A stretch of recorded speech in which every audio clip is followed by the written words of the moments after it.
Okay, well, the subject is really dealing with what might bring about circumstances that would establish the lesser peace. We're going to touch a little bit on what happens once that has occurred. So let me go ahead and share my screen and let me minimize the there. Okay. Um, so the, Now we see white. okay, soon you will see the title. There we go. Okay, American Baha'is in Time of World Peril, a Rocky Road to the Lesser Peace. And this is something that the Guardian talks a lot about in the last collection of his work called The Citadel of Faith. This is one of the major subjects. Um, so are you ready for me to begin? Yes, sir. Yes, sir, we are. Thank Okay. you. Um, the study of Baha'i history is important for a number of reasons, but in particular, as regards our present circumstances, it tells us where we are in this process, how we got here, what the protagonists in our collective story as Baha'is or as the world population are concerned. Where does our story go from here? What does the future portend? And will we have a happy ending? Uh, and if, furthermore, is the path predetermined, or can we have an effect on that outcome? Because some parts of it are predetermined and some we can influence. And the writings say we can do certain things right now to not only expedite the outcome of that happy ending, but also to lessen the tribulation that we must needs go through to get there. We're going to look at then certain terms that deal with the uh, history as discussed in the Baha'i writings, the cycles going from the largest to the smaller ones, cycles, eras, ages, epochs, and stages. So, for example, the cycle is a collection of dispensations, are also called eras, prophetic eras, not ERROR, but ERAS. Islam completed the Adamic or prophetic cycle. Uh, uh, Sometimes called the Abrahamic cycle or the prophetic cycle or the Adamic cycle. The Bab and the Baha'i cycle begins an entirely new cycle that is destined to last 500, not fewer than 500,000 years. Now, this is not talking about the religion of the Baha'i faith. This is talking about the cycle. The Baha'i era, or the dispensation of Baha'u'llah, which began with the Bab in 1844, is destined to last at least 1,000 years.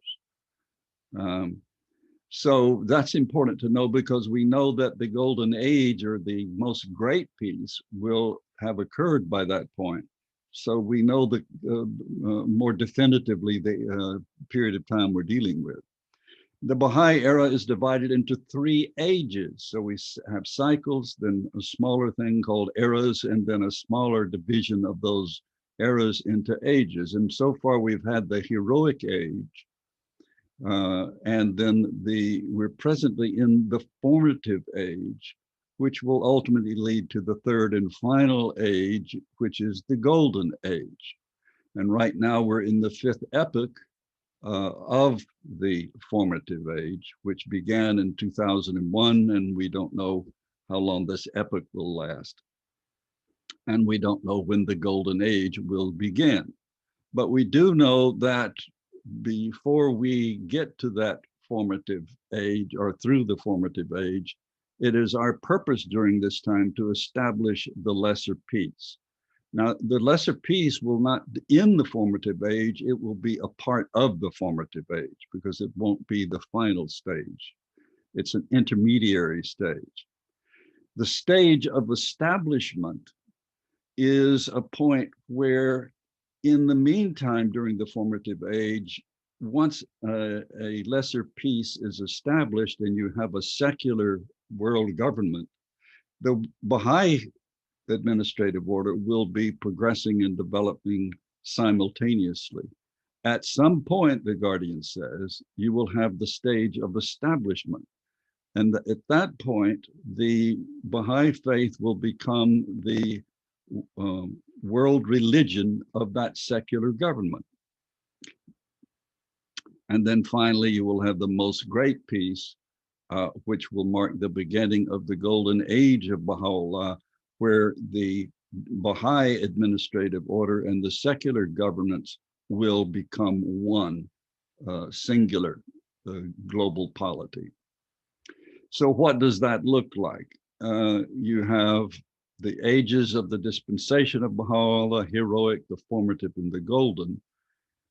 You have right now where we are, which is in the fifth epoch of the formative age. And then you will have at some point the lesser peace. And during that period, you will have the stage of establishment. And then finally, you'll have the most great peace. In his letter to Queen Victoria, Baha'u'llah said, and of course, he's talking to all the leaders of the world, now that you have refused the most great peace, hold ye fast unto this, the lesser peace, that happily you may in some degree better your own condition and that of your dependents. Now, he's not saying that the most great peace won't come. He's saying, he said to the leaders, if you will do certain things right now, this was during the 19th century, you can have the most great peace immediately without having to go through the turmoil of the lesser peace. And those things had to do with forming a pact and so on. And we're going to see what that pact would have been like, because that pact still has to occur in order to bring about the lesser peace. So in effect, he said, you rejected the easy path. Now you're going to find that you'll get there, but you're going to get there through great pain and suffering. Now notice this, that the idea of having a unified global polity is the result of our having established the requisite development technologically and just sociologically to sustain, not only sustain a global world government, but the need for it. Baha'u'llah says the earth is but one country and mankind its citizens. Well, this wasn't true before, but when he says it, he's saying now it has occurred, and now that it is one country, you need all the mechanisms and governmental organization to run what has become a single interdependent entity. In the promised day is come, Baha'u'llah says, the ages of its infancy and childhood are past, never again to return. In other words, we won't have to go through this process over and over again. While the great age, the consummation of all ages, which must signalize the coming of the age of the entire human race, is yet to come. The convulsions of this transitional and most turbulent period in the annals of humanity are the essential prerequisites and herald the inevitable approach of that age of ages, the time of the end. And again, as the Baha'i writings explain, where previous religions thought that meant the end of the world, as in Christianity and in Islam, the Baha'i writings say, no, it's the end of a particular period of development. But the birth, if you will, the birth pangs of something much more encompassing. So what is the lesser peace by definition? It is a global commonwealth secured by an international pact. Now, a pact is an agreement to which all of the constituent members agree willingly, not by force, because they realize there is no other way to survive as a planet. What are the components of that pact? Well, we can go to the writings of Baha'u'llah and of Abdul Baha. We're going to look at the definition of this pact from a section of a book that Abdul Baha wrote in 1875 called The Art of Divine Civilization, not the art, but the secret of divine civilization. So I'm going to try to read this. There's 3 slides on this. This PowerPoint will be downloadable for you if you want to see the slides. So don't panic if you don't get everything on a single slide. True civilization will unfurl its banners in the midmost heart of the world whenever a certain number of its distinguished and high-minded sovereigns, the shining exemplars of devotion and determination, shall, for the good and happiness of all mankind, arise with firm resolve and clear vision to establish the cause of universal peace. They must make the cause of peace the object of general consultation and seek by every means in their power to establish a union of the nations of the world. They must conclude a binding treaty and establish a covenant, the provisions of which shall be sound, inviolable, and definite. They must proclaim it to all the world and obtain for it the sanction of all the human race. So everyone must agree to this accord. This supreme and noble undertaking, the real source of the peace and well-being of the world, should be regarded as sacred by all that dwell on earth. All the forces of humanity must be mobilized to ensure the stability and permanence of this most great covenant. And this all-embracing pact, the limits and frontiers of each and every nation should be clearly fixed. The principles underlying the relations of governments towards one another definitely laid down, and all international agreements and obligations ascertained. In like manner, the size of the armaments of every government should be strictly limited, for if the preparations for war and the military forces of any nation should be allowed to increase, they will arouse the suspicion of others. And finally, he says, the fundamental principle underlying the Asylum Pact should be so fixed that if any government later violate any of its provisions, all the governments on earth should arise to reduce it to utter submission. Nay, the human race as a whole should resolve with every power at its disposal to destroy that government. This is called the collaborative justice that Baha'u'llah talks about at great length. Should this greatest of all remedies be applied to the sick body of the world, it will assuredly recover from its ills and will remain eternally safe and secure. So once this is established, we will never again go back to the sectarianism and disaffection that we presently see destroying so much of what we hold dear about our planet and its peoples. What will this secular commonwealth look like?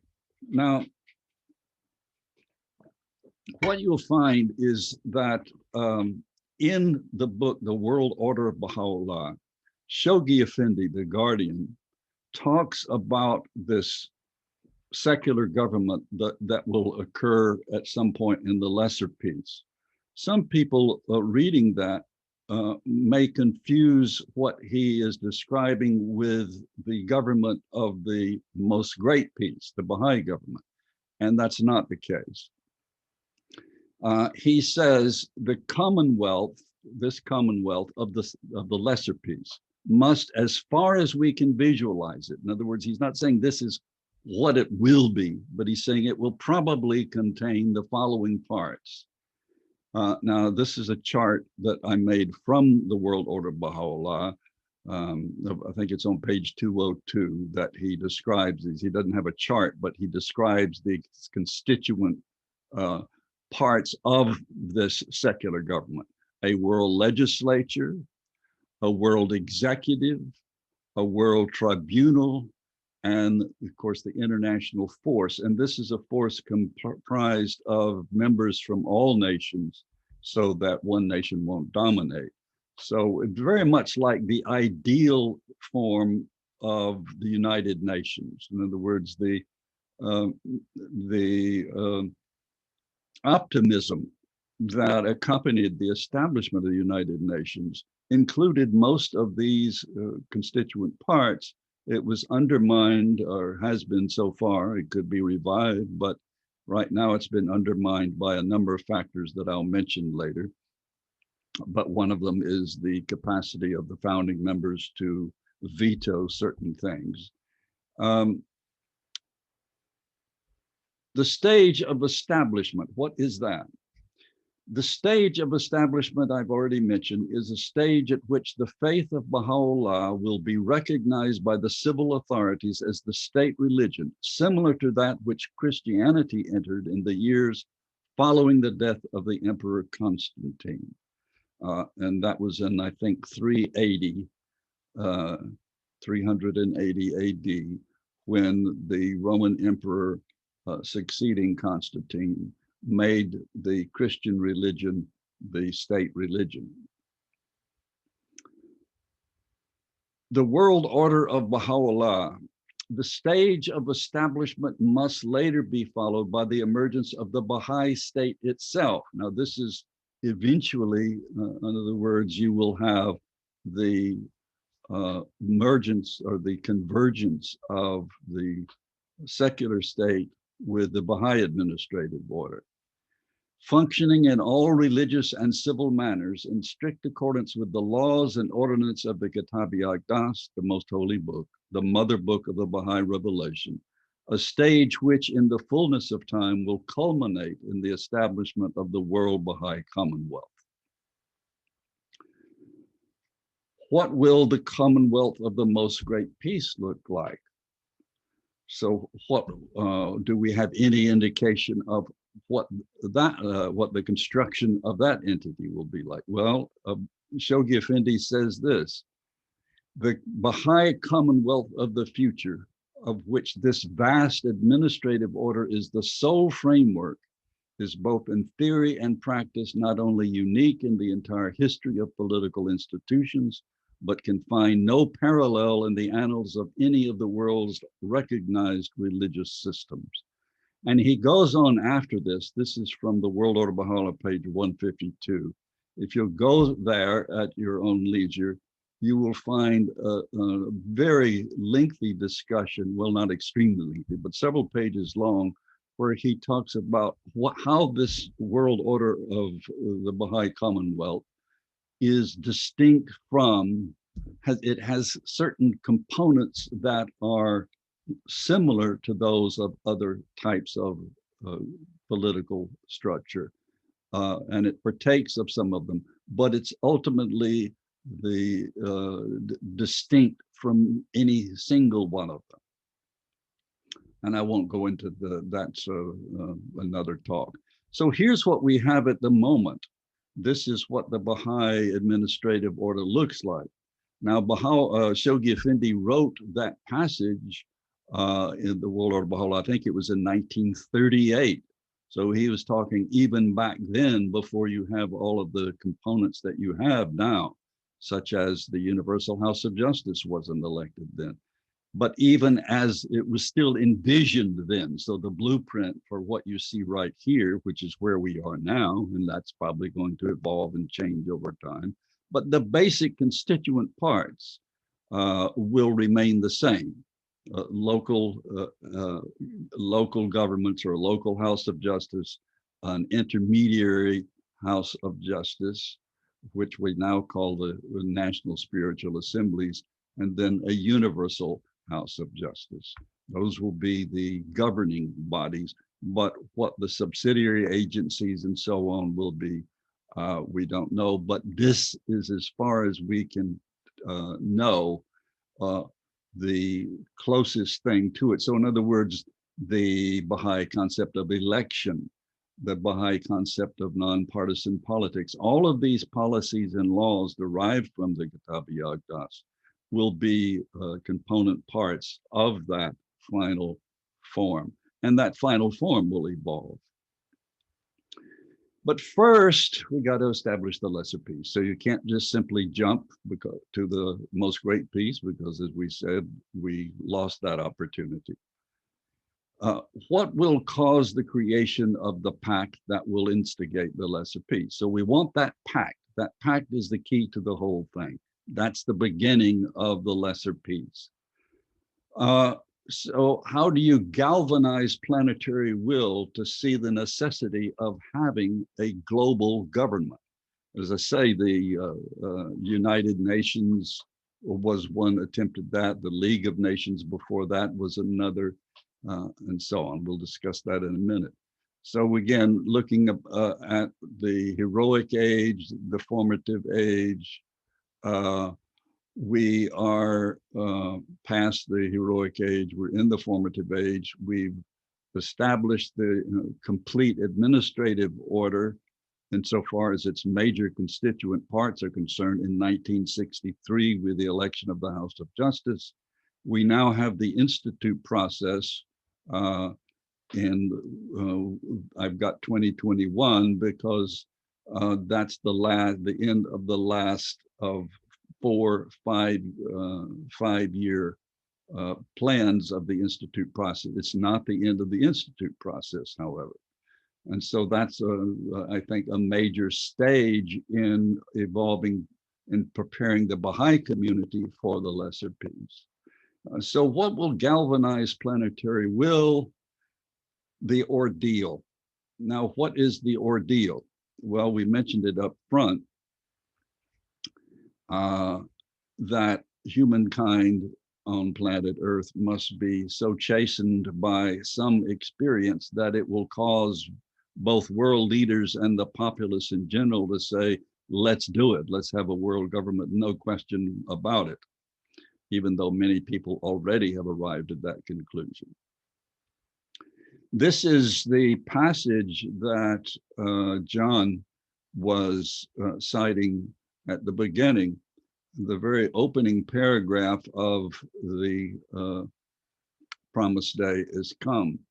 And notice I say that the ordeal has begun. This is written in 1941. The promised day is come is the name of the book, and this is the promised day. And he says, a tempest, now he's quoting here from Baha'u'llah, a tempest unprecedented in its violence, unpredictable in its course, catastrophic in its immediate effects, unimaginably glorious in its ultimate consequences, is at present, in other words, it's already, and this is in 1941, it's already begun, sweeping the face of the earth. Its driving power is remorselessly gaining in range and momentum. Its cleansing force, however much undetected, is increasing with every passing day. Humanity, gripped in the clutches of its devastating power, is smitten by the evidences of its resistless fury. It can neither perceive its origin, nor probe its significance, nor discern its outcome. And so I cite here a passage about when will it become sufficiently overpowering, this process, as to cause us to recognize what must occur. And I quote here from Christ in Mark, where he says, but of that day, and he's talking about the time of the end or the second coming, of that day and that hour, no man knoweth, no, not the angels which are in heaven, neither the Son, but the Father. So Christ himself did not know exactly when it would occur. This is a letter written by Shoghi Effendi to an individual believer in 1949, because the more things happened, in other words, you had the Second World War now between what I just read and what was, this is 8 years later, the Second World War has occurred, and people are saying, was that it? Was that it? We had a nuclear war. Isn't that enough? And of course, you had in 1946 the establishment of the United Nations, and the Baha'i faith was a member of that organization, a non-voting member. And the Guardian said, we have no indication of exactly what nature the apocalyptic upheaval will be. It might be another war. But as students of our Baha'i writings, it is clear that the longer the divine physician is withheld from healing the ill of the world, the more severe will be the crisis and the more terrible the sufferings of the patient. So in other words, the more you can teach and spread the teachings of Baha'u'llah and get others to understand that, the less severe will be the crisis. And he goes on to say, in case some of the people were thinking, well, you had the Korean War that was, I think it had already, began, I think in 52, 53. I don't know if it was over by this point, but you had another war.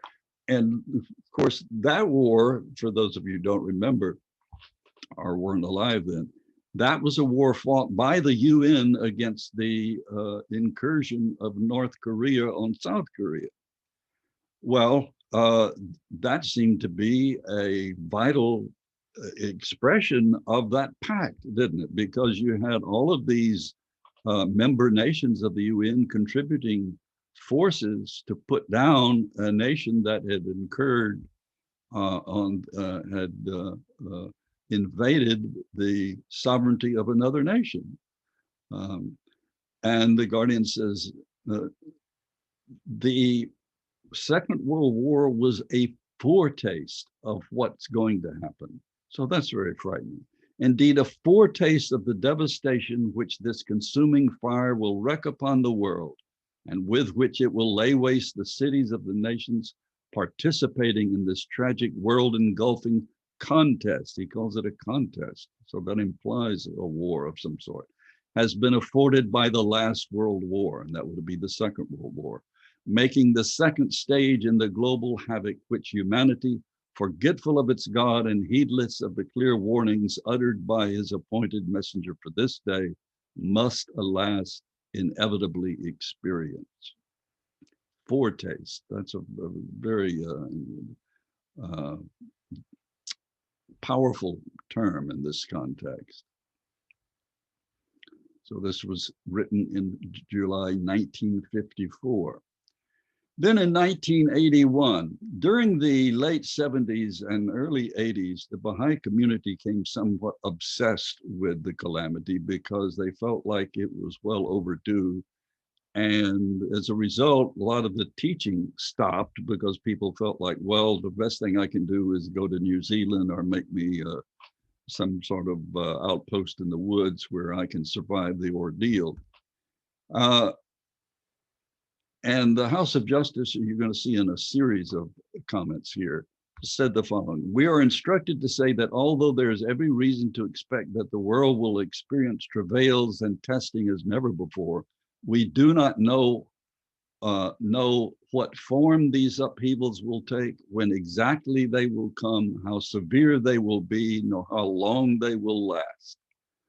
So the House of Justice just says point blank, we have no idea exactly what this ordeal will be, or when it will occur, or how long it will endure. So in effect, don't ask us. That's not what they're saying, but that's implicit in there, is just go about your work and do the best you can, because we do know the extent to which you do your work will lessen the severity of that ordeal. And then this is in 76, so this is actually 4 years earlier. The House of Justice points out that Baha'u'llah in no uncertain terms has said, "O you peoples of the world, know verily that an unforeseen calamity followeth you, and grievous retribution awaiteth you. Think not that which ye have committed hath been effaced in my sight." Therefore, it, the Universal House of Justice, considers that it would be fruitless to attempt to foresee the time or the nature of a calamity which Baha'u'llah himself was unforeseen. So how can we foresee something that's by definition unforeseen? Here's another letter during the same year. The House of Justice points out that calamities have been and are occurring and will continue to happen until mankind has been chastened sufficiently to accept the manifestation for this day. Abdu'l-Baha anticipated that the lesser peace could be established before the end of the 20th century. Of course, that didn't occur. However, Baha'i should not be diverted from the work of the cause by the fear of catastrophes, but should try to understand why they occur. The beloved guardian in innumerable places has explained the reasons for these occurrences, and since they happen from time to time, as explained above, we should not be concerned as to when they occur. Now, this was responding to the fact that, as you can infer from the statement that Abdu'l-Baha, in one instance, was quoted, I think it was in the Montreal Star newspaper, as saying that the world, that this would be established before the end of the century. Well, we don't know if he meant the century from when he said that or a century during the 20th century, but Baha'is understood it to mean the 20th century. And since we were getting at that point closer and closer to the end of the century, you can understand why the anxiety was increasing. So again, could it have already occurred? Well, I've already answered that, but just to show each stage from the beginnings of our awareness of Baha'i writings about this, the First World War was called by those in it the war to end all wars. There wouldn't be any other wars, but unfortunately, when the League of Nations was proposed by and established by the help of President Wilson, whose daughter was a Baha'i, it was undone by the oppression of the winners of that First World War over the losers. So there's no sense going into detail, but the League of Nations did not. It endured, but it didn't come to fruition. In fact, the United States never became a voting member because it seemed to intrude on our sovereignty as a nation. And so we wouldn't let anyone else tell us what we should or should not do. Nationalism, again, is the antithesis of this. The Second World War, well, that was incredibly more grievous and involved more people and more destruction globally. And so you had the founding in 1945, I said 46. It was the charter was begun in 45. And it worked, as I said, in Korea. It worked in Kuwait with President Bush, the elder Bush, waiting until he got the sanction of the UN and the participation by other UN members to go to war with Iraq because it had invaded Kuwait. But again, the Gulf War in 1991 was unilateral. It was the United States by itself. It didn't wait for the UN or anyone else to join. Excuse me. The first Gulf War he did. This is the elder Bush. And it was during that time that he called for a new world order, and all Baha'is who heard that, needless to say, were extremely excited and anticipated that peace was just around the corner, world peace, because this was during a time, the 90s, when globalization was all the rage. This was an accepted ethic and norm by the world community. Everyone presumed, well, we're almost there. We've got a world economy. We, a global community. This occurred, as I say humorously here, because I remember a Baha'i saying, this individual had gone to I think Paris and found a McDonald's there and said, globalism is here. We don't have to worry. And of course, materially, it seemed that was so. But it was undone once you had the Syrian war, the civil war in Syria, and you had this massive immigration which caused retrenchment and the rising again of nationalism, which is still going on. And now you have the pandemic. Now, that would seem to recognize that, wait a minute, we can't rely on nationalism to solve this problem. This is a global problem. So now we're returning again, even though we have this blatant, it's interesting, you have the same thing that's occurring in the United States with a heavy emphasis on nationalism and in other countries such as England and so on, where you have those powers struggling to attain primacy that are for, let's just worry about our own nation, to others that say, we've got to take care of all the people in the world, we've got to take care of the global warming, we've got to take care of the feeding the people, we've got to take care of the pollution of our oceans, the pollution of our air. In other words, we have so many global problems that we can no longer afford to be nationalistic. And the pandemic was sort of another, what should I say, another impetus, another source of impetus to go back to a global perspective. Some world leaders call for a federation of governments specifically, and we'll look at those passages in a second. Will this be the crisis to galvanize the collective will of the nations? Well, it hasn't so far, but then it's not over yet by any means. And if nothing else, it will at least be, as I say, probably not sufficient by itself, but it will help push the envelope. You know, we push the envelope in so many areas, whether it's, as I say, pollution of water, air, ocean. We pushed it insofar as armaments are concerned, and the threat of nuclear holocaust, and on and on. So some pertinent observations about this from a Baha'i perspective. If we have to ask if the ordeal has occurred, then it probably hasn't, and probably really shouldn't be there. It's clear from reading the Baha'i description of this event that you'll know when it happens. It is a process, on the one hand, that has clearly been in motion for decades, and we noticed that in the discussion by the Guardian in 1939, that it was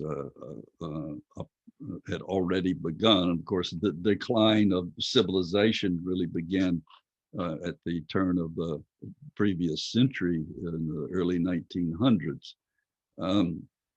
Each erroneous or backward step by world leaders, return to nationalism, contributes to the impetus that will hasten it, but increases the severity of the turmoil that will be inflicted by it when it does come. All that we do to create vital, spiritual, and autonomous communities as Baha'is will lessen its ultimate impact and the subsequent suffering of humankind.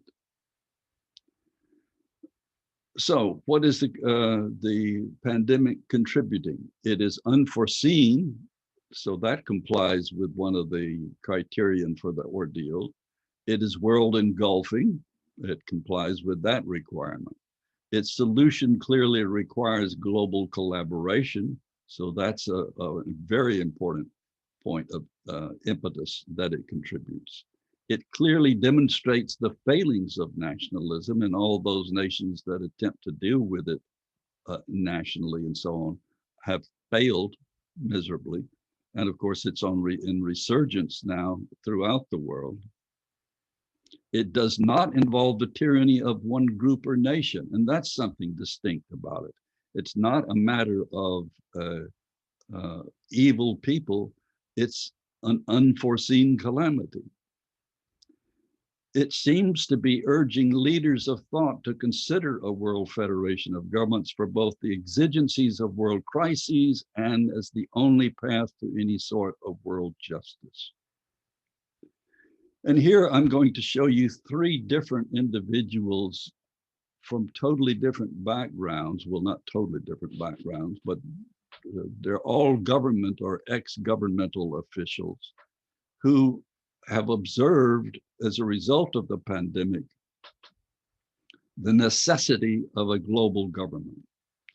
Gordon Brown, the former Prime Minister of England, has urged world leaders to create a temporary form of global government to tackle the twin medical and economic crises caused by the COVID-19 pandemic. The former Labour leader, Prime Minister, who was at the center of the international efforts to tackle the impact of the near meltdown of the banks in 2008, that was the recession as a result of the bursting of the real estate bubble, said there was a need for a task force involving world leaders, health experts, and the heads of the international organizations that would have executive powers to coordinate the response. Now, this is a temporary thing he is proposing, but Mikhail Gorbachev, in April of this year, when the pandemic was underway, made an incredible statement. Now, those of you who don't know, and I presume most of you do, he was the former and final head of the Soviet Union before the Soviet Union broke up into the various nation states that comprised it. But an extremely intelligent man and a very capable leader he was. The eighth and last leader of the Soviet Union, the General Secretary of the Communist Party of the Soviet Union from 1985 until 1991, said the following: "During the first months of this year, we have seen once again how fragile is our global world." Now listen to this carefully, because this could be said by any Baha'i, but it would have to be a very articulate Baha'i. "How great the danger of sliding into chaos. The COVID-19 pandemic is facing all countries with a common threat, and no country can cope with it alone. The immediate challenge today is to defeat this new vicious enemy. But even today, we need to start thinking about life after it retreats." So he's not banking the solution to world problems on defeating this. He just sees this as the same way I'm talking about it, as one more evidence of the need for global polity. "Many are now saying the world will never be the same. But what will it be like? That depends on what lessons will be learned. I recall how in the mid-1980s, we addressed the nuclear threat. The breakthrough came when we understood that it is our common enemy, a threat to all of us. The leaders of the Soviet Union and the US declared that a nuclear war cannot be won and must never be fought. Then came Reykjavik and the first treaties eliminating nuclear weapons. But even though by now 85% of those arsenals have been destroyed, the threat is still there.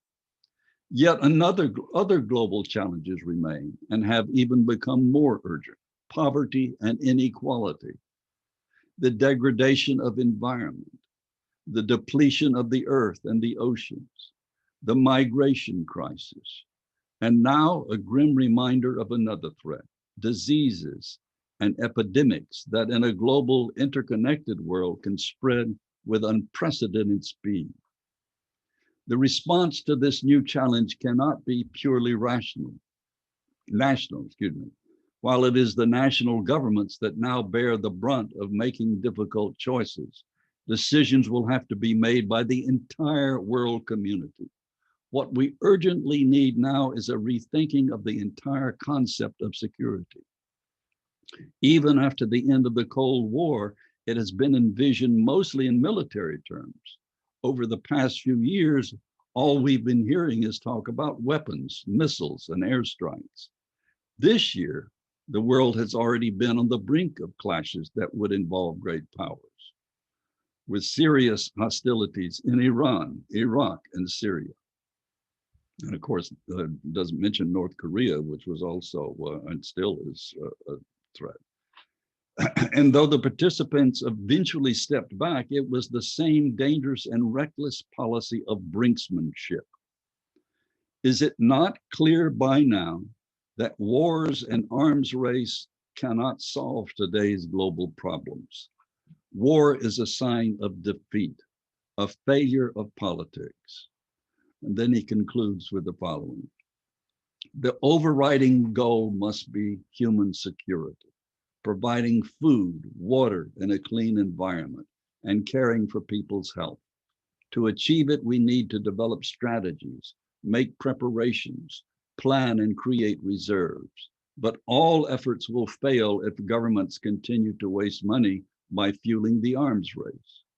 I'll never tire of repeating, we need to demilitarize world affairs, international politics, and political thinking.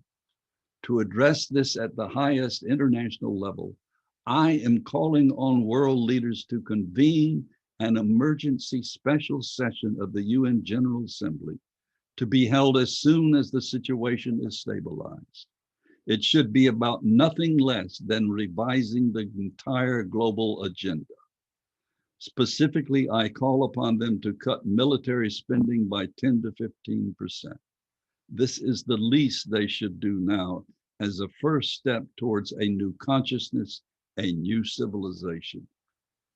And of course, needless to say, what excites me about this and should excite you is that he's calling for that very pact that Abdu'l-Baha described in 1875. Finally, the Secretary General of the UN says, and this is succinct, but it's a beautiful, beautiful series of metaphors. The world is at a breaking point. This pandemic has been likened to an X-ray revealing the fractures in the fragile skeleton of the societies we have built. It is exposing fallacies and falsehood everywhere. The lie that free markets can deliver health care for all, the fiction that unpaid care work is not work, the delusion that we live in a post-racist world, the myth that we're all in the same boat, because while we're all floating on the same sea, it's clear that some are in super yachts while others are clinging to the floating debris. It's very poetic, that last one rhymes with that. Isn't that incredible? That last metaphor just says it all so succinctly. So, the anatomy of the Baha'i approach. Every institution of this divinely created order is one more refuge for a distraught populace. Every soul illumined by the light of the sacred message is one more link in the oneness of mankind, one more servant ministering to the needs of an ailing world. Even should the Baha'i communities in the years immediately ahead be cut off from the world's center or from one another, as happened, of course, in Iran, as some already have been. And of course, this is a year after the Iranian Revolution. The Baha'is will neither halt nor hesitate. They will continue to pursue their objectives, guided by the spiritual assemblies and led by the counselors, the members of the auxiliary boards and their assistants. And so here we finish up with the divine logic of the Institute process in light of this ordeal. What does it accomplish? Well, these are just my own observations from participating in it and seeing what it can do that we were never able to do as well before. It instigates a skeletal framework to embrace an increasingly dysfunctional secular global polity. The autonomy of each community or cluster allows for compliance with and utilization of local exigencies. The basic components of community life at every level have been increased, with education at every level provided by the sequence of institute courses, collective worship, governance and guidance provided by the LSAs, immediate implementation without the need for governmental awakening to the global needs. In other words, it's not a top-down kind of imposition of guidance. It is a guidance in which we are encouraged to build from the ground up. Totally different. And what about the transition from the lesser peace to the most great peace?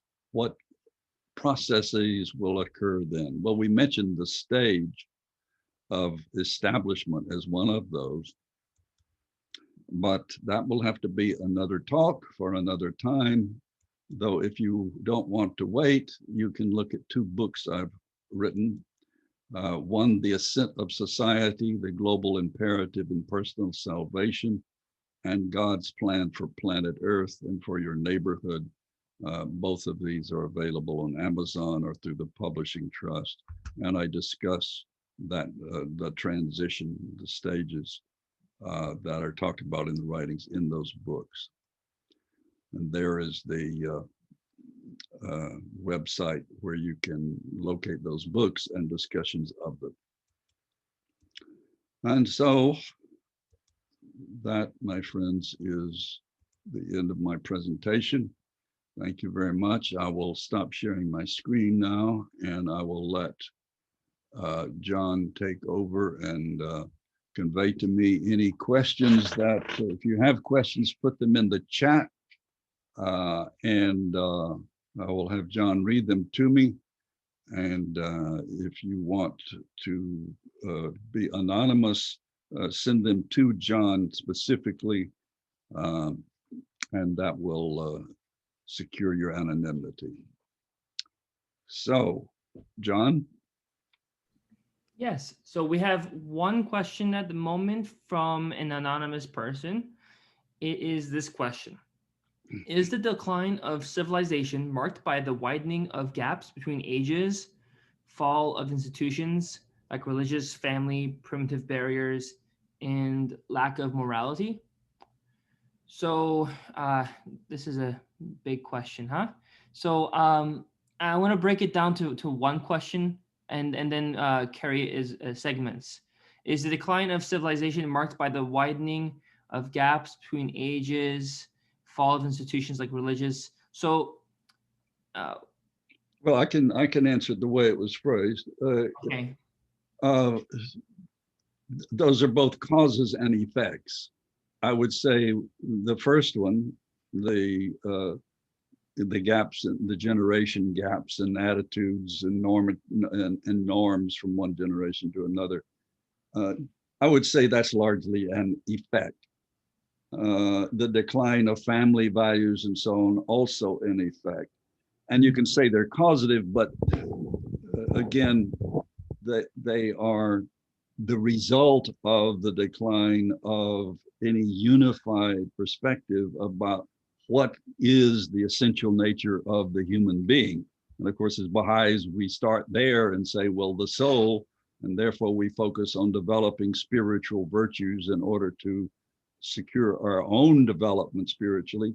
But we, as the title of that first book I mentioned that I wrote, as I imply in that book, individual spiritual development cannot be accomplished without your involvement in society. So I would say that those are, yes, they're causative, but they're mostly results of the general breakdown of universally accepted norms of well, we could go on, but I think that's clear enough. So here's another anonymous question. Education is moral and material, and also in the institute process.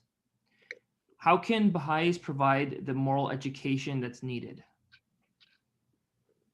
Well, the institute process, of course, is designed just for that. I mean, you have not only the children's classes and the study circles for every age, but you also have the junior youth and spiritual animation program. which is extremely vital. So you have the four core activities of the children's classes, devotions, the study circle, and the junior youth animation program. So, I mean, these four core activities, if carried out systematically within a community, there's your resource at the local level to do just that. But of course, going back to the previous question, it has to be reinforced by the family and the community. This is something, needless to say, we could discuss at great length.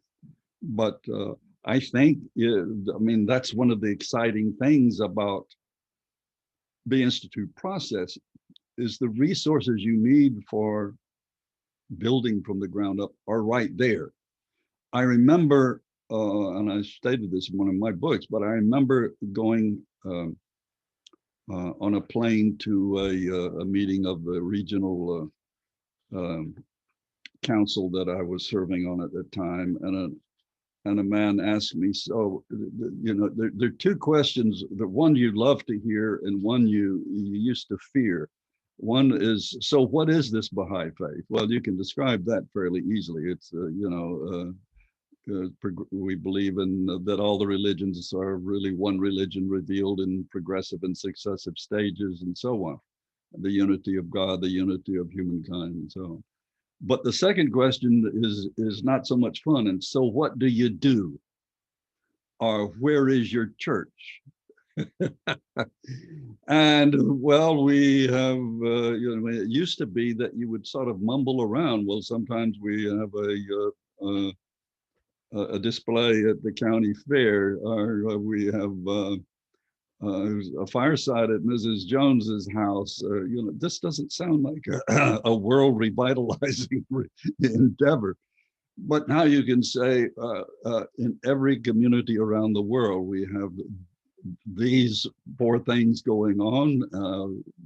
If you'll tell me where you live, I can give you a phone number or a URL where you can find out where the nearest study circles are in your community and so on. So we have systems now that both enhance and facilitate the Institute process.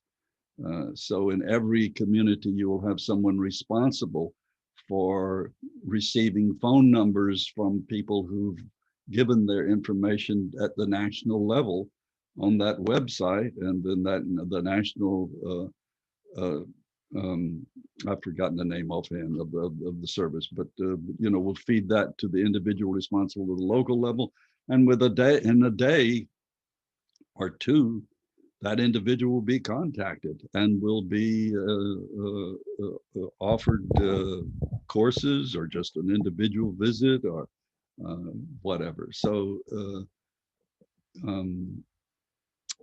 I forgot what the question was now, but I think I must have answered it because I talked a long time. Yes, it was about how Baha'is can provide the moral education. The moral education. And I'm not saying that, it's easy, it's hard work. And the fact is that you cannot,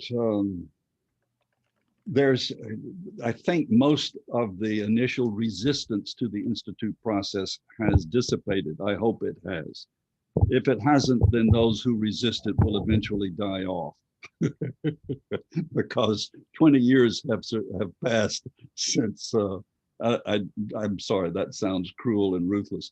But what I mean is that 20 years have passed since we introduced this thing, this system, and it has developed so that in some villages, as you've seen on some of the films from the World Center, in some villages in remote areas, the Baha'i faith is the governing body for that village, and that where they hold their courses and classes and the LSA meeting, that's where the governance for that village, that is the governance for that village. So you have examples of visions of the future, of how it could be. I'll say one more thing, and this relates to both that and my talk.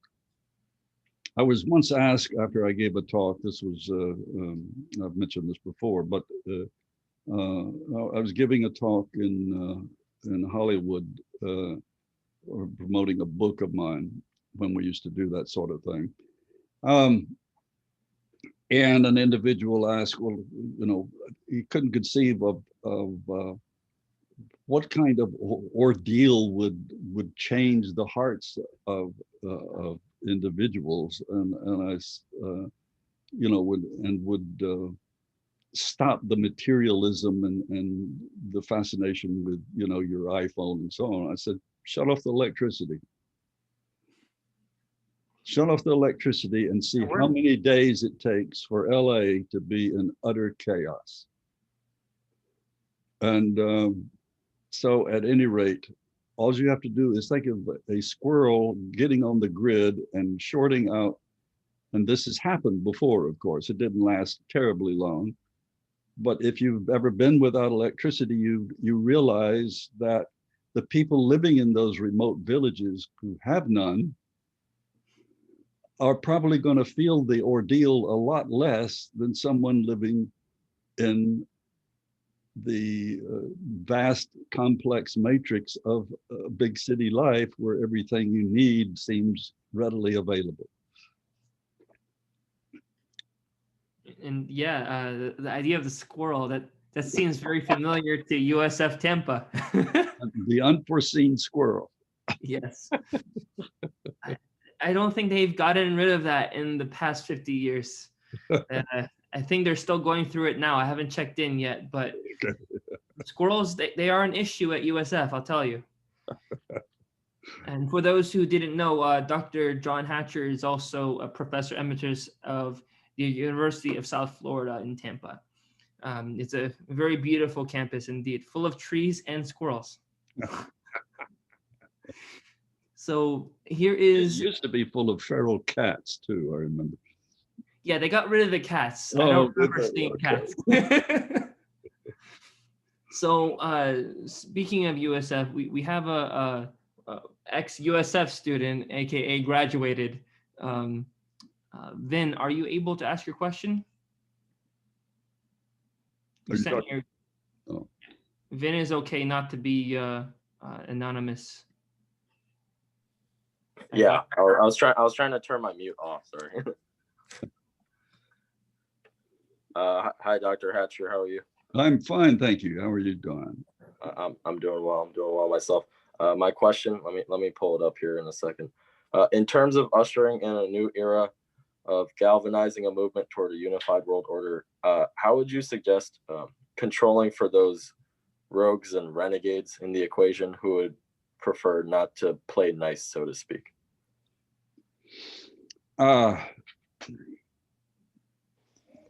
Well, it depends on whether you're talking about.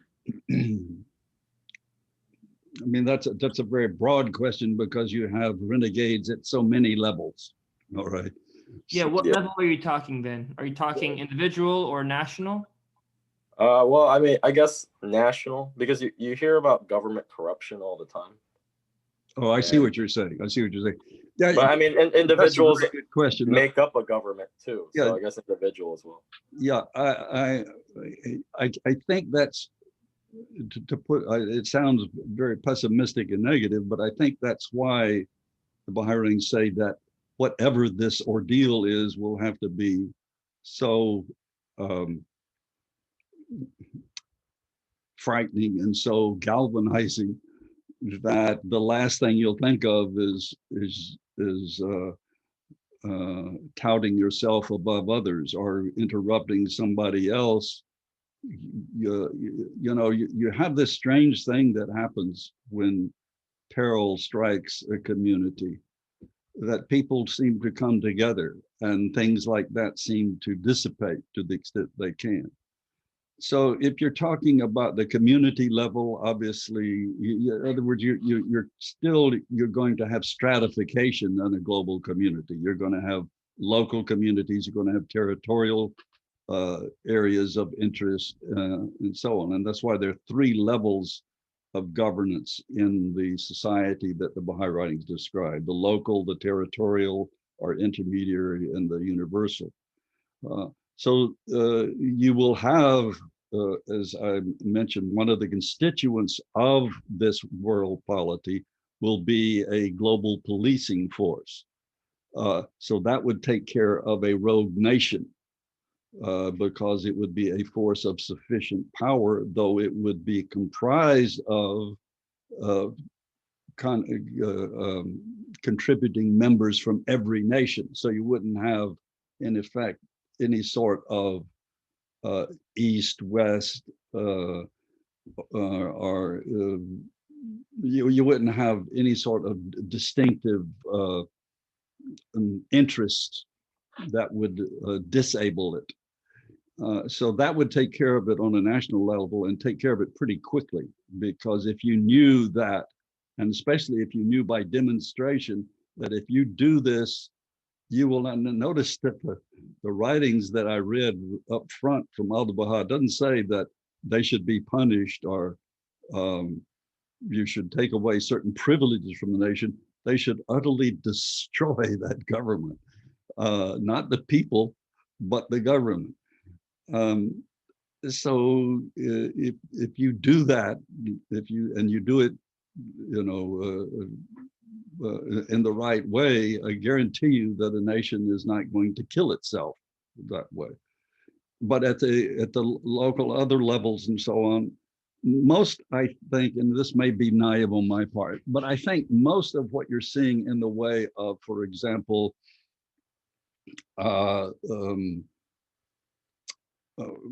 say right-wing groups are left-wing groups that attempt violent demonstrations and so on, or not attempt, they have violent demonstrations, are prepared to go to war. And we may see this occur after this election. We don't know. I mean, we're really at a very critical time in the history of this nation right now, regardless of how the election goes.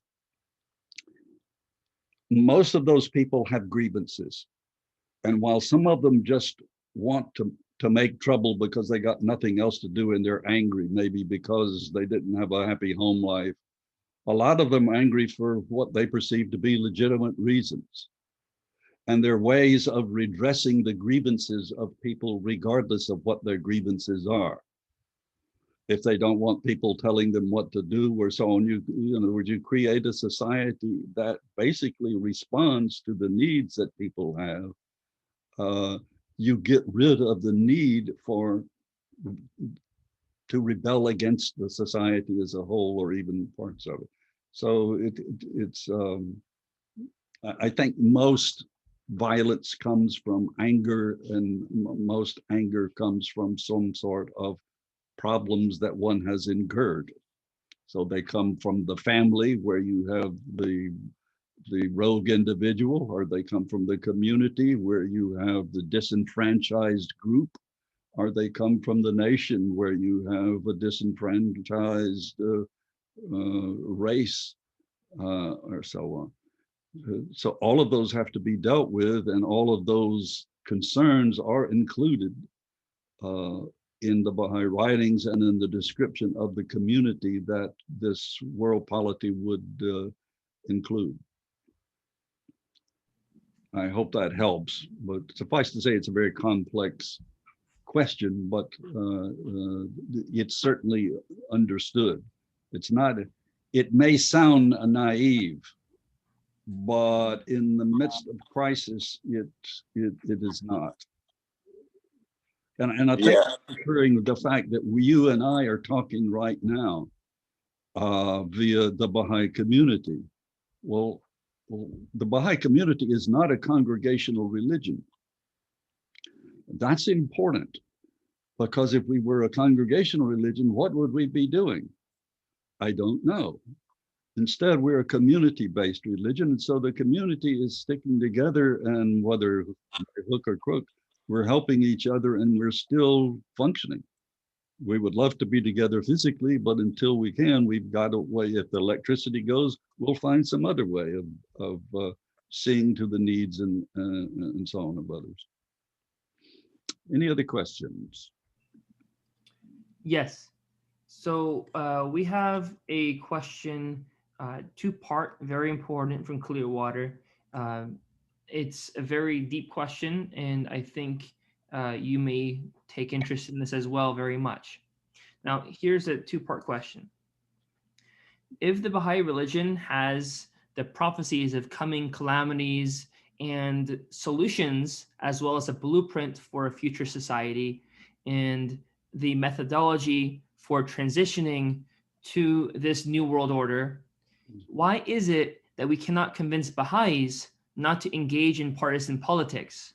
And instead of engaging in partisan politics that results in no productive influence in society, study and educate themselves on the core holy Baha'i text, the Baha'i scripture.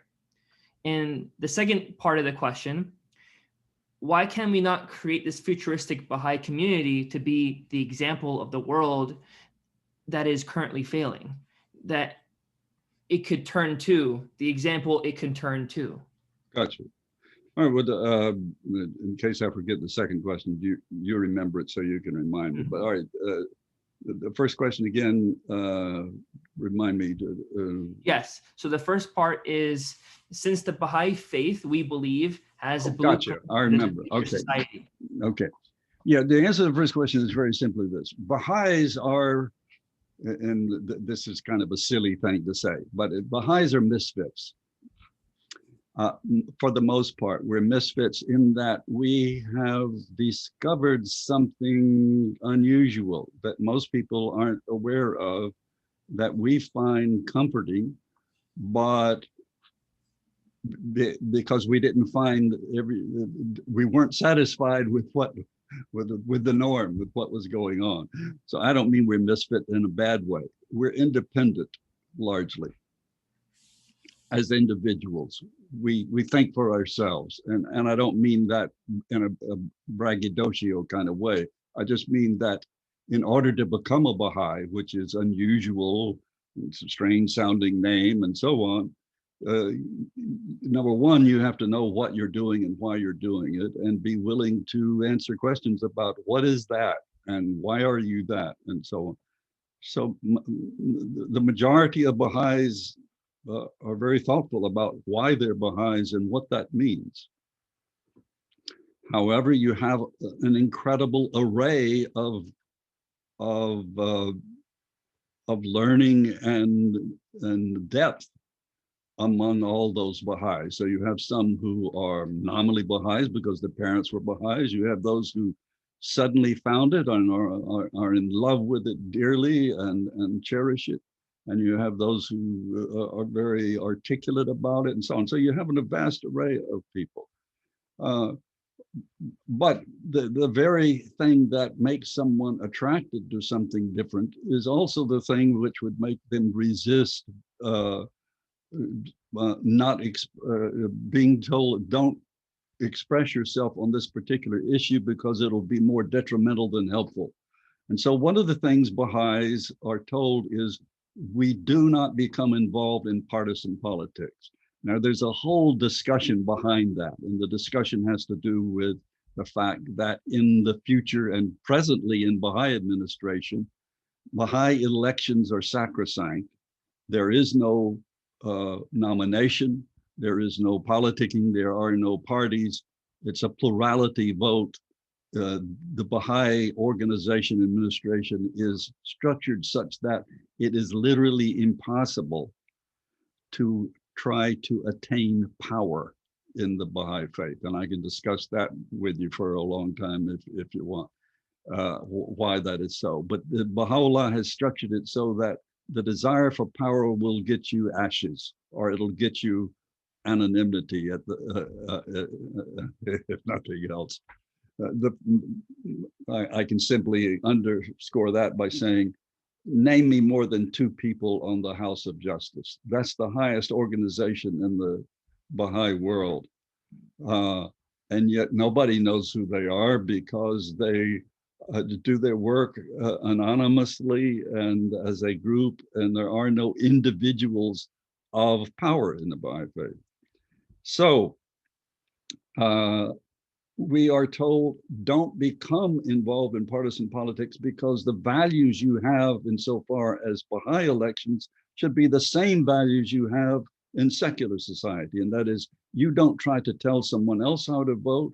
You don't try to influence them. It is a matter of your own conscience and your own independent, autonomous thinking about it. And so you wouldn't, in a Baha'i election, you would not dare hint to someone whom they should or should not vote for an assembly or for another level of administration. Those same principles should apply insofar as the secular elections are concerned. And so we are forbidden to do that. The fact that some Baha'is do it means they're not doing the right thing. Some Baha'is break Baha'i laws. There are means for taking care of that. And that is the local assembly. If they see this happening and it becomes persistent and obnoxious, they should get in touch with this individual. If this individual is in their community, talk to them and tell them to stop. The failure to adhere to Baha'i law can carry sanctions with it. So there's a Baha'i means of dealing with those who do not abide by Baha'i law. So that's the simple answer. People don't always do what they should. Neither do Baha'is. When you become a Baha'i, you don't have to be a perfect person. Becoming Baha'i is simply deciding, I want to try and become better than I am. And I want to use this religion as the tool or the principal means by which I accomplish that. It doesn't mean you've accomplished it already.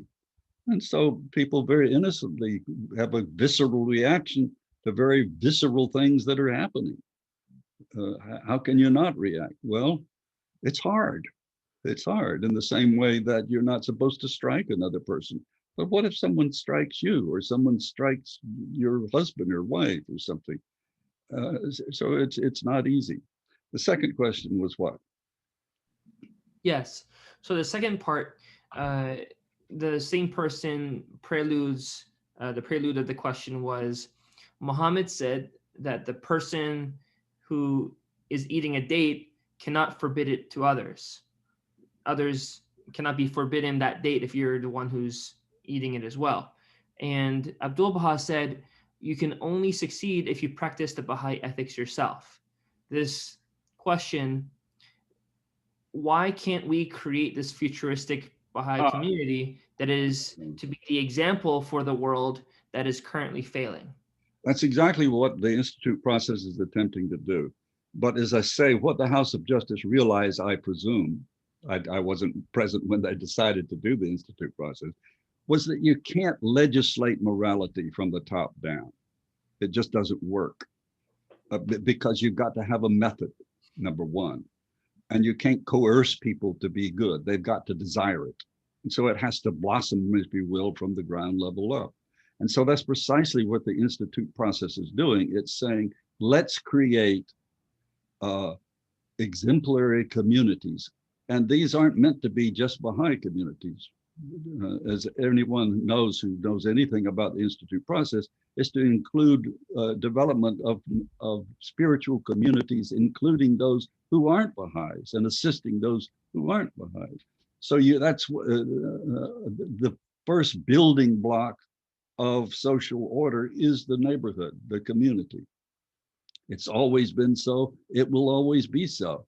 Because while we, are world citizens, we live at the local level. And that's where we want our peace and tranquility to be experienced and work for. So that's precisely what we're supposed to do, is to do it at the local level. Why can't we do it on a grander level? Well, we have a very important voice at the UN. The House of Justice sends letters to the various governments and so on.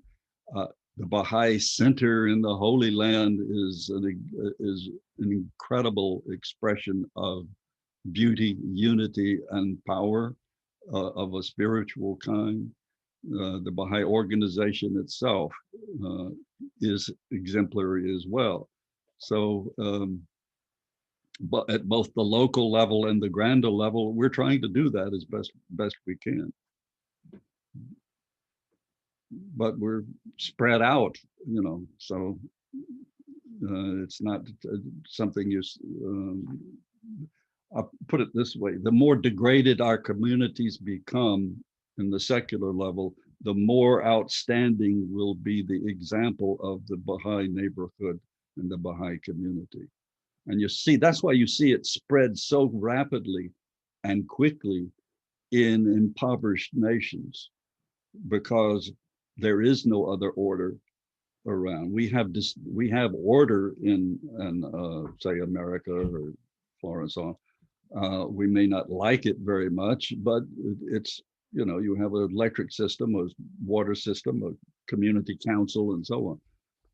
But in the impoverished nations, where the villages have the Baha'i faith spreading so rapidly, it's because that example does stand out, and it stands out as not only a beautiful way of life, but really as the only organized life. Well, I didn't say that well, but again, there's some beautiful, beautiful videos of the communities, Baha'i communities worldwide, and you see how it functions in communities and remote villages in the middle of busy metropolitan areas and so on. So it's not contingent on a particular environment. Thank you. That means a lot, and I think a lot of people watching this, that question will resonate with them, because it's I feel a sentiment that a few people have for sure, and it's a difficult question as well, because you know better than most. It's a concept that people are looking at themselves introspectively, as well as looking at their community around them and wanting to do the right thing. So the next question. Well, to continue what you're just saying there, and to do the right thing, you have to have a means of doing it. You have to have a past. Yeah. Which was implicit in what you said. Yeah, go ahead. Yes, indeed.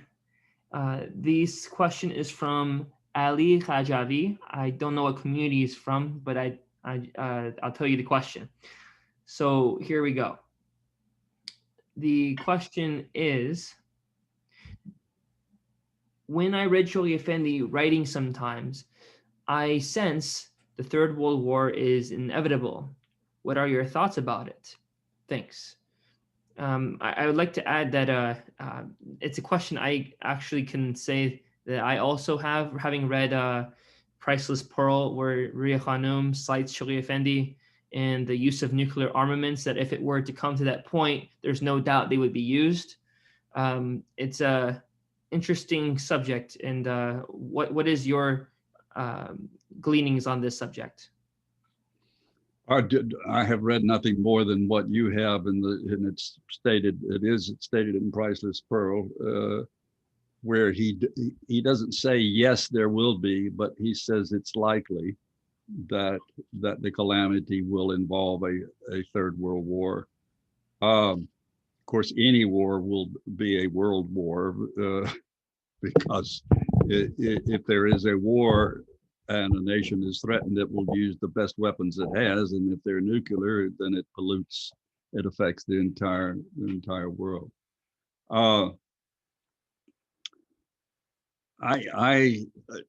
again, I have no more idea about that than anyone else does. I was simply, I'm comforted by what the House of Justice said when it says we don't know what form it will take, how long it will endure, when it will occur. In other words, if the House of Justice doesn't know, I certainly can't presume that I know either.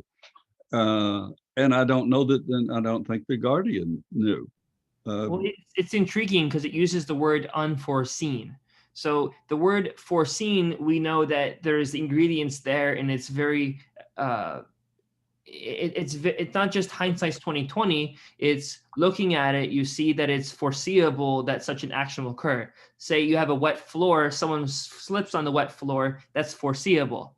Whereas this is unforeseeable. So It to doesn't say say, unforeseeable, unforeseen, meaning at this moment we don't foresee it, but it doesn't mean it won't say, oh, we should have thought of that.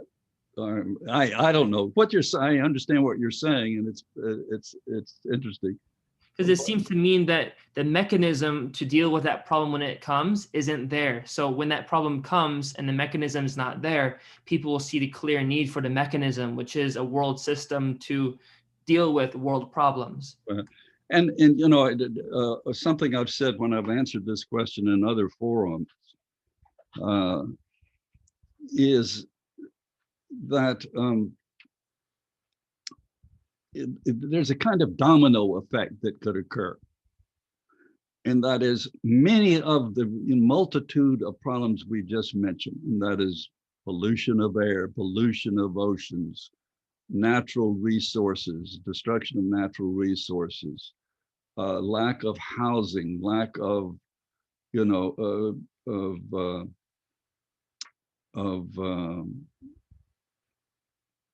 shelter, clothing, everything, you know.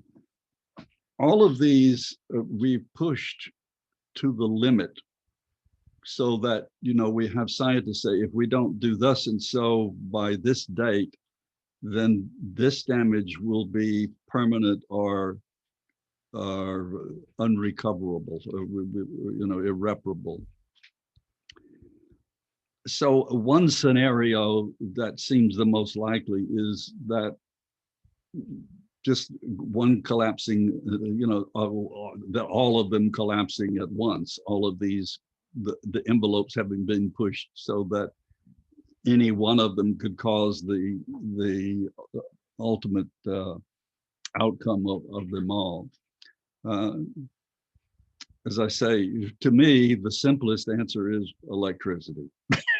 And that is, you get rid of electricity, and of course we know, or at least theoretically, that a nuclear explosion in the atmosphere, as I recall, you probably know this better than I, knocks out what transistors, or it destroys some part of the Depends on what level of the electrical system you're talking. Again, like you mentioned about the world, individual to national, yeah. It depends at where it occurs. Yeah, but I mean, so I mean, never mind. As I say, the one thing that is for sure, insofar as the Baha'i perspective is concerned, we know that it's going to occur, but we also know that is a waste of time to speculate about when it will occur or what exactly it will be. We do know the best use of our time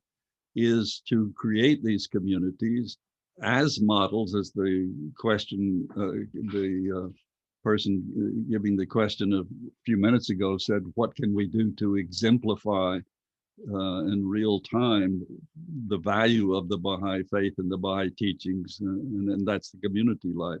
So, I mean, we know that the answer, and I've read some passages from the House of Justice about that, the best thing we can do is to do exactly what the House of Justice guides us to do insofar as creating community life, as an example. We can't correct what is uncorrectable. We can't repair a system that is irreparable, that is based on fallacious theories to begin with. We just can't. You know, so we may hope that, well, democracy in America seems to be a thing of the past. But maybe if we can recover it, you know.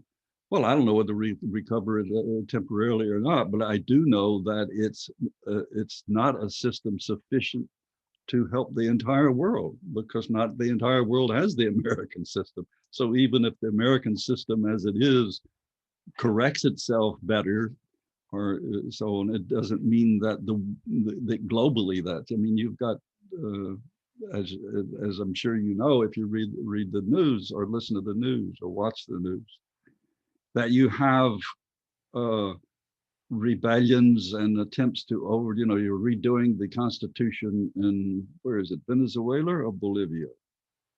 They're voting to redo the constitution there. There is in Kiev, I think they have they're rejecting the results of the election there. Forgive me, but off the top of my head I can't pull. But in other words, you're having problems with look at France. What's happened there in the last week? With the tensions arising there, which go all the way back to Algeria, when Algeria was a subject nation to France, and the injustices that were done there. That's deep-seated. Look at England, everything. Every nation is struggling to figure out, not just because of the pandemic, but because of the inequities. This is one thing we hadn't mentioned, the vast gulf between those who have and those who have not. That's where that analogy that the Secretary General used is so good. We're all in the same sea, but some are on a super yacht and some of us are just clinging to the debris. That can't last long. I mean, just I don't mean morally, I mean physically, socially, that condition will not endure before you have some change. This is Venezuela, says someone, that they have the new constitution. And also Chile is doing a renewal of the constitution as well. Okay. So here again, you see attempt to correct injustices, to make the second level of governance, the territory or the nation, saner, more just, more equitable, and so on. Let's take about one more, and then I think we better close up. Yeah, that sounds great. And this is something you've already spoken about, but it's been asked, and I think it's a great closer question. And this is about epochs. So how is an epoch defined? Where, or at least after watching this, where can they find information on it? Especially, how are we in the fifth epoch? Okay. Are there a number of epochs mentioned in the writings of how many epochs before the lesser peace or the most great peace? Yeah, I don't have it in my hand what I would like. There is a wonderful little booklet that was put out by Paul Lample and I forget, Leilani Smith, I believe. But at any rate, it shows a graph indicating the different epochs and what happened with each plan of the Guardian, and then of the House of Justice, the various global plans and so on, epochs. The House of Justice decides at what point we have reached a new epoch. So it's not arbitrary, but it's not fixed. We don't know. In other words, they decided that the fifth epoch we're in began with the Institute process, because they decided, I presume, that this was to be such a dramatic change or addition to our revision of Baha'i life that it marked a different stage in the progress of the formative age. They decide that. Okay, so the source that you mentioned, is it some insights from the first century of the formative age by Paul Lample in the Association for Baha'i Studies article, or no? I don't remember. Okay, well, there's a 2016 writing from Paul Lample, which discusses epochs, some insights from the first century of the formative age. I haven't read that, but that sounds like it would include it. The book I'm talking about was a booklet that he wrote before he was elected to the House of Justice, and it was just a very short pamphlet-like thing, and it had an insert on it that had a wonderful graph that showed what were the goals of this plan and how and were they achieved and so on. All right. Let's see. We've got. Would it be possible to share the PowerPoint for everyone? And yes, I'll download this this talk onto my website, and I think Clearwater will have it on theirs. Mhm. But I will make on my website available the PowerPoint. I will save it in a PDF format rather than a PowerPoint format, but that's just as valuable. So all the slides will be available, yes. Beautiful, All right. beautiful. So it will be on johnshatcher.com, Yes. the materials. And It'll be under, there's two, well, it's a subsite called Talks Through the Years. There's one on my courses where I have those. And then also I have a YouTube channel that it'll be on too. so can people find this link through? They'll find the links to everything on that website. Okay, beautiful. Yeah, they'll have the talks, they'll have access to the talks and to the PowerPoints and to the YouTube channels. Okay, thank you, friends. I've enjoyed it. I always enjoy you dealing with the Clearwater community. Very, very good. Particularly like seeing the bridge there in the background.